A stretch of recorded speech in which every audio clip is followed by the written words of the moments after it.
Donc j'avais remarqué, je me disais, c'est bizarre, telle personne, elle n'avait pas de papa. Elle avait un papa absent. Et chaque fois, ça donnait les mêmes résultats. Et moi, dans mon cerveau, je cherche le chemin le plus court vers la gratification. Et je me suis dit, cette stratégie fonctionne. Voilà. Quand on va en comparution immédiate, les expertises psychologiques, c'est toujours la même chose. Hein. Père absent, père absent, père absent. Plus faibles émotionnellement, ce sont eux qui sont les plus vite manipulés, tout simplement, parce que soit ils recherchent de la confiance chez une personne, ils vont peut-être rechercher de la sécurité. Et moi, en tant que bon psychopathe, c'est exactement ce que je vais lui donner. Les sociétés matriarcales sont des sociétés d'hyperviolence, et donc le père a disparu. Comment vous sentez-vous en entendant toutes ces histoires sur votre fille? Ça fait juste partie d'un travail. Aujourd'hui, à 13 ans, Brianna a arrêté l'école pour se consacrer entièrement à TikTok. C'est tout. Votre ressenti? Je suis fière d'elle. Donc même quand vous avez su qu'elle a couché avec 158 gars en 2 semaines. Ça fait juste partie d'un travail. Sa mère est devenue sa manager. Elle contrôle tout, écrit les commentaires et poste les vidéos. C'est tout. Donc vous n'éprouvez aucune répulsion émotionnelle face à Au ça? début, oui, mais plus maintenant. On parle bien d'une mère qui a décidé de vendre le corps de sa fille pour de l'argent et de la célébrité. Elle s'est assise, elle a regardé les vidéos intimes de sa fille et puis elle a dit « Tiens, on va vendre celle-là. Tu es mignonne sur celle-là, elle va nous rendre célèbres. » Brianna, avec ses 2 millions de followers, pourrait gagner plusieurs milliers de dollars par mois. Alors tant pis pour les inconvénients. En plus d'être une prostituée, il est une sorte de corps sans âme. Elle est très représentative de la société dans laquelle on vit. Si une personne est prête à se dégrader, à perdre ses valeurs, notre société va lui donner plus. Mais ici, toutes les mères rêvent d'avoir un fils transgenre. J'aimerais bien avoir un fils gay. Moi, je n'ai que des fils mâles. Les gays sont très gentils et travailleurs. Regarde, c'est un fan qui t'appelle. Non, maman, ne réponds pas. Tu sais bien, la dernière fois, non. Non, non, non. Ah non. Mais c'est un fan. Parmi les 75 000 habitants, hétéros, homo et travestis cohabitent en harmonie. Tu sais bien que si c'est un garçon, tu sais ce qui va se passer. Chose incroyable, ici c'est accepté et même très bien vu. Demande à ta mère pour te mettre sur mime. Ouais. Et t'as dit quoi? Elle m'a dit ma fille, si t'es heureuse, fais-le. Je me débarrasse de mes filles ce week-end pour avoir mon fils rien qu'à moi. Beaucoup de mères sont bizarrement obsédées par leurs garçons. Elles voient leur fils comme leur mari. Il y a des gens bizarres sur Internet. Je ne veux pas parler de ça devant la caméra, mais... Tu vois cette femme qui saute sur ce beau jeune homme, notre premier réflexe c'est de se dire « Oh, quel couple mignon !» Et si je te disais que cette femme n'est pas sa petite amie, mais sa mère?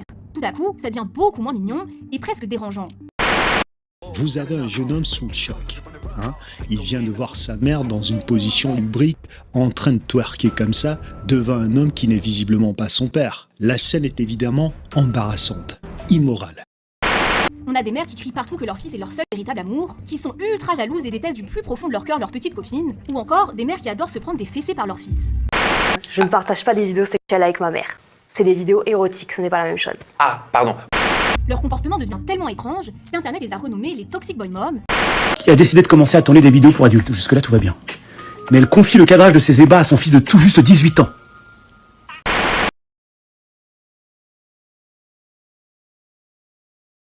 Le père, c'était la loi, c'était le monde extérieur, c'était la règle extérieure qui s'imposait à l'intérieur de la famille, c'est lui qui communiquait ça aux enfants. Mais à partir du moment où il n'y a plus de père, le monde de la loi ne rentre plus.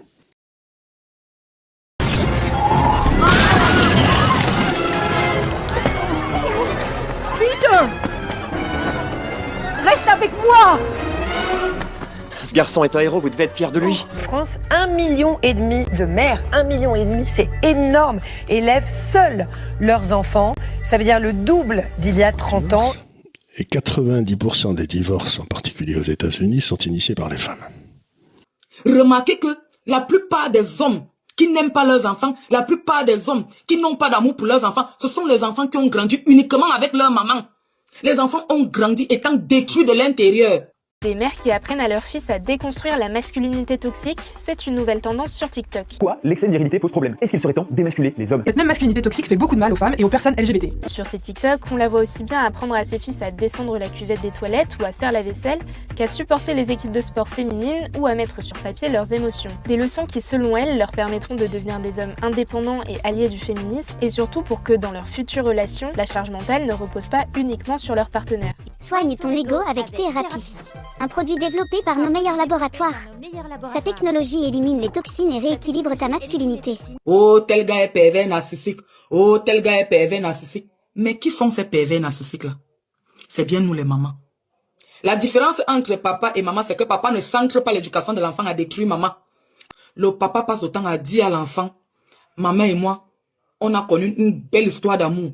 Elle a ses raisons d'être partie. Mais je suis sûre que de là où elle est, elle pense à toi. Elle t'aime. Mais le côté de maman là-bas, elle détruit l'enfant de l'intérieur. L'enfant grandit sans amour.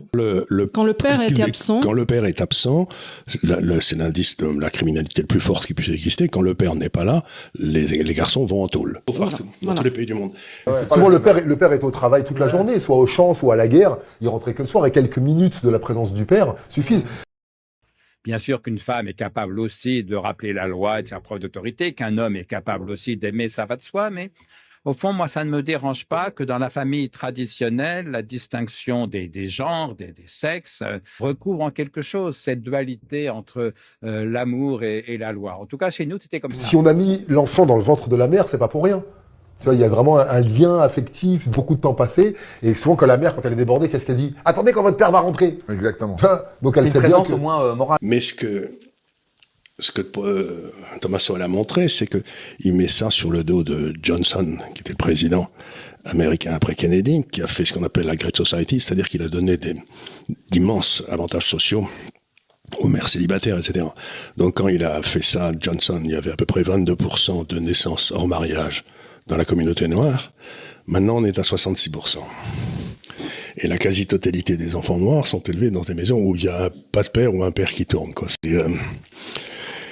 Et là aussi, ça fait des dégâts considérables. Fragilité, c'était ma mère, c'était pas mon père. Et d'ailleurs, si j'ai encore aujourd'hui une forme de force, je crois que ça tient beaucoup à papa. Et de ce point de vue, j'ai une forme de reconnaissance vis-à-vis de lui. La femme, lorsqu'elle dispute l'autorité à son mari, se sent heureuse. Elle y trouve du plaisir. Je suis indépendante, dominatrice, forte. Ça, c'est ce qui se passe au début. Mais avec le temps, les enfants grandissent et se seront habitués à la rébellion. Envers qui? Envers le père. Car c'est lui qui est censé commander, n'est-ce pas? Donc si les enfants grandissant en voyant la mère se rebeller contre le père, qu'est-ce qui va se passer au final? Ils vont eux aussi se rebeller contre leur mère. Et nous aurons une maison faite de désordre et d'anarchie. Une maison avec un père irresponsable. Et au final, qui est la personne la plus attristée et malheureuse dans cette famille? Cette femme. Cette femme qui a disputé l'autorité naturelle que lui a prédestinée Allah à son mari. Et le refuge est auprès d'Allah. On a deux mères, c'est-à-dire qu'on a dit aux hommes, à cause de cet enseignement féminin, de vivre dans un monde de bienveillance. Donc ils devaient devenir comme des femmes, c'est-à-dire gentils, tendres, écoutants, changeant les couches, enfin tout ce qu'on peut imaginer. Si le Rwanda réinventait les codes de la masculinité, là-bas, un nouveau concept fait son chemin, la masculinité positive. C'est un mouvement qui encourage les hommes à adopter des comportements bienveillants, ni l'homme qui commande et la femme qui obéit. Place au partage des tâches, à l'implication dans l'éducation des enfants et à l'émancipation des femmes par le travail. Après le génocide de 1994, les femmes, majoritaires, ont pris en main la reconstruction du Rwanda et occupent aujourd'hui 60% des sièges au Parlement. Et du coup, il n'y a plus personne pour dire à l'enfant contre lequel l'enfant peut se battre. Son père lui dit non, c'est pas comme ça que ça marche. Vera, de son vrai nom Pedro, vit avec sa mère. Moi, je suis fière de lui. Depuis tout petit, je ne le voyais jouer qu'avec des filles. En fait, il était déjà mouché. Nous, toute la famille, on le soutient. En plus, il m'aide beaucoup ici à la maison.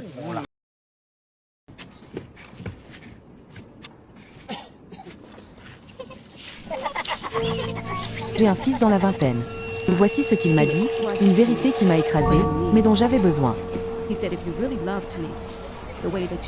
Il m'a dit, si tu m'aimais vraiment comme tu dis que tu m'aimes, tu m'aurais appris à survivre dans les situations dont tu avais peur qu'elles me tuent, au lieu de me protéger sans m'apprendre à me protéger moi-même.